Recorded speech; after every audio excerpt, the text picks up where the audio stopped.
وأنزله منزلا مقربا عندك يوم القيامة.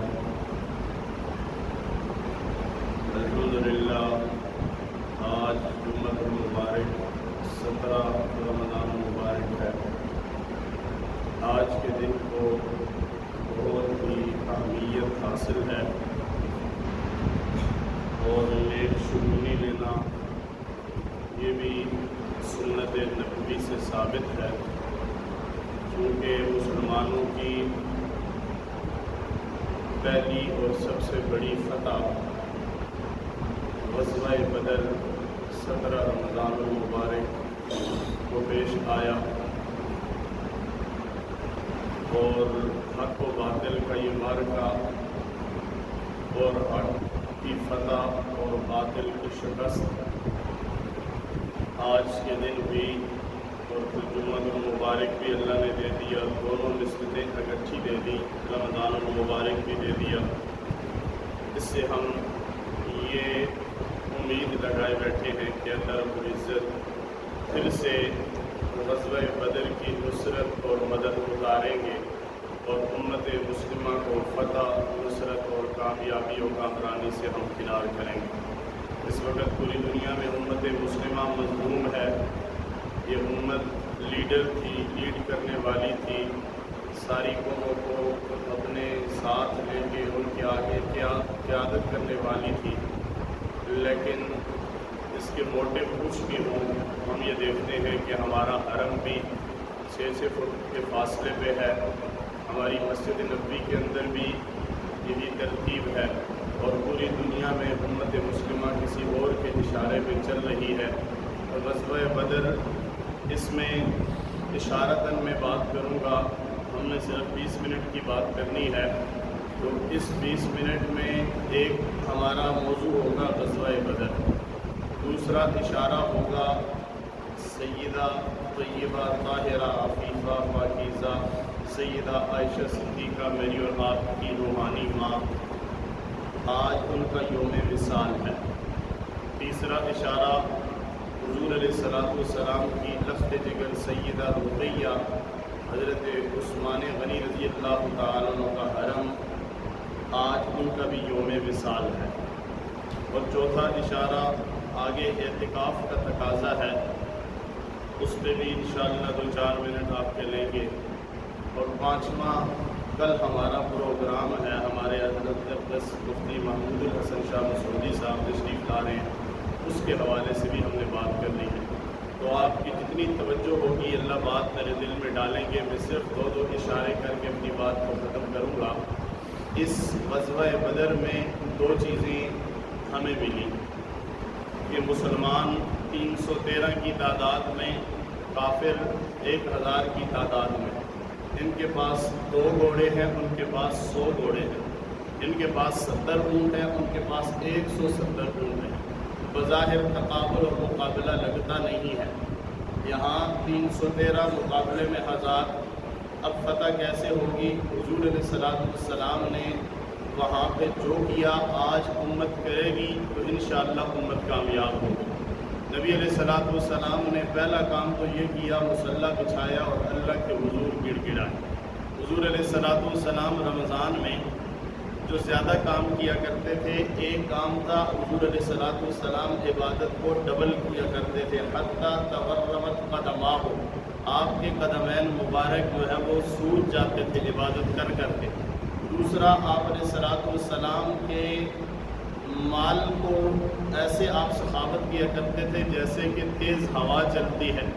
تیسرا، آپ علیہ السلام اس رمضان المبارک کے مہینے میں عبادات، دعا جو ہے بہت زیادہ کرتے تھے. عبادت الگ اور دعا بھی عبادت ہے لیکن یہ الگ ہے.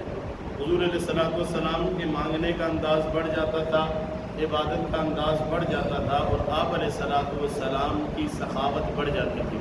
یہ 3 پوائنٹ ہیں. غزوہ بدر میں ان تینوں میں سے کون سا تھا؟ حضور علیہ السلام نے رو کے گڑ گڑا کے اللہ سے جو مانگا، اللہم ان تہلک ہذہ العصابۃ لم تعبد فی الارض، یہ جملہ اگر میں کہوں تو مجھے اجازت نہیں، امت کہے تو اسے اجازت نہیں، لیکن نبی علیہ السلام اللہ کے محبوب ہیں پیار سے کہتے ہیں اللہ اگر یہ میری جماعت ہلاک ہو گئی قیامت کی صبح تک تیری عبادت کرنے والا روئے زمین پہ کوئی نہیں ہو۔ اب یہ جملہ عام آدمی نہیں کہہ سکتا، اے اللہ اگر ہم مر گئے تو تیرا نام کوئی نہیں لے گا، اللہ اوروں کو پیدا کر دے گا۔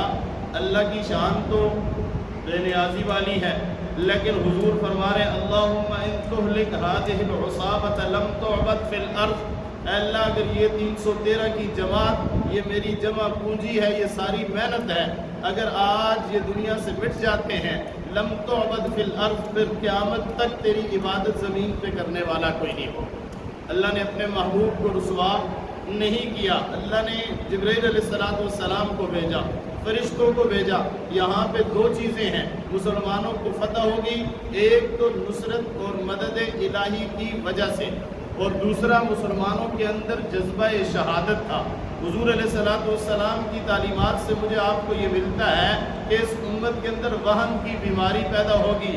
مل وہن یا رسول اللہ، اللہ کے رسول وہن کیا ہے؟ فرمایا حب الدنیا و کراہیت الموت، دنیا سے محبت اور موت سے نفرت، یہ وہن کی بیماری ہے۔ آج امت عمومی طور پہ اس بیماری میں مبتلا ہے، اور غزوہ بدر میں اگر فتح ہوئی ہے تو یہ بیماری نہیں تھی، جان کو ہتھیلی پہ لے کے جذبہ شہادت سے سرشار ہو کے میدان میں اترے ہیں۔ اللہ نے عرش سے فرشتوں کو اتارا ہے۔ صحابہ فرماتے ہیں یوں ہم تلوار یوں کیا کرتے تھے، گردن کاٹ کے ادھر جاتی تھی، پتہ یہ چلتا تھا یہ گردن ہم نے نہیں کاٹی، اللہ کے فرشتوں نے کاٹی۔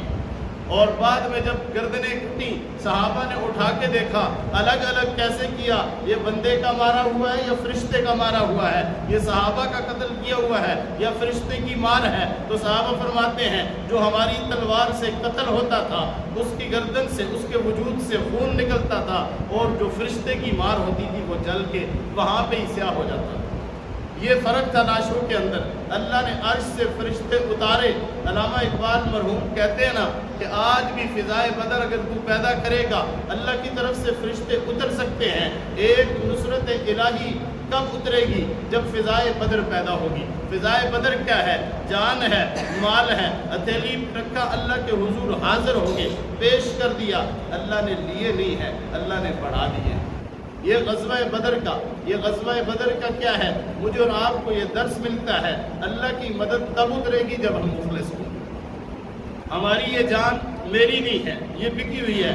ان اللہ اشتری من المؤمنین انفسهم واموالهم بان لهم الجنہ، مومن کی جان اور مال جنت کے عوض بکی ہوئی ہے۔ جب مسلمان اپنی جان کو پیش کرتا ہے، اپنے مال کو پیش کرتا ہے، تو اللہ کی طرف سے نصرت اور مدد کا وعدہ آ جاتا ہے۔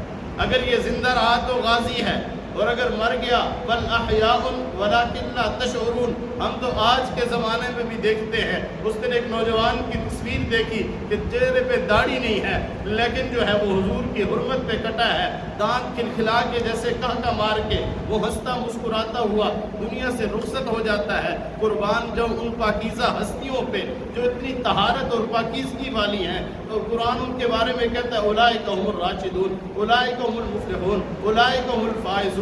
یہی وہ سچے لوگ ہیں جن کے بارے میں قرآن نازل ہوتا ہے۔ پھر وہ کس پاکیزگی اور طہارت سے غزوہ بدر میں اترے ہوں گے، پھر ان کی حوریں اور فرشتے کیسے استقبال اور پروٹوکول کے ساتھ انہیں لینے کے لیے آئی ہوگی۔ میرے دوستو، آج بھی اللہ حی قیوم ہے یا نہیں ہے؟ اللہ زندہ ہے، حی قیوم، قیامت کی صبح تک، ازل سے ابد تک ہے۔ اللہ کو نہ نیند آتی ہے، نہ اللہ کو اونگ آتی ہے، نہ اللہ کو موت آتی ہے، نہ اللہ کی قوت اور طاقت میں کمی ہوئی ہے۔ آج بھی اللہ اسی طرح موجود ہے۔ رسول اللہ صلی اللہ علیہ وسلم کی طرف سے لایا ہوا یہ قرآنی پیغام اسی طرح موجود ہے۔ ضرورت اس بات کی ہے کہ ہم فضائے بدر پیدا کریں۔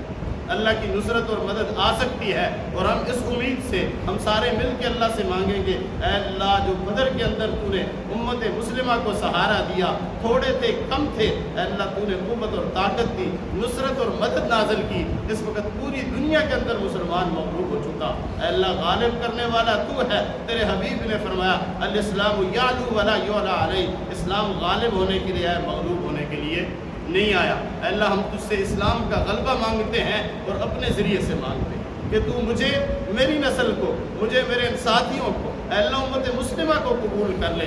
تو چاہے تو فرشتے بھی اتار سکتا ہے، تو چاہے تو چرند پرند سے بھی، چونٹیوں سے بھی کام لے سکتا ہے، مچھروں سے بھی کام لے سکتا ہے، لیکن ہماری چاہت یہ ہے کہ اللہ ہماری جان مال وقت ہمارا حکم ہے۔ یہ غزوہ بدر، نصرت الہی، جذبہ شہادت، دو چیزیں آج بھی ہوں گی تو انشاءاللہ اللہ رب العزت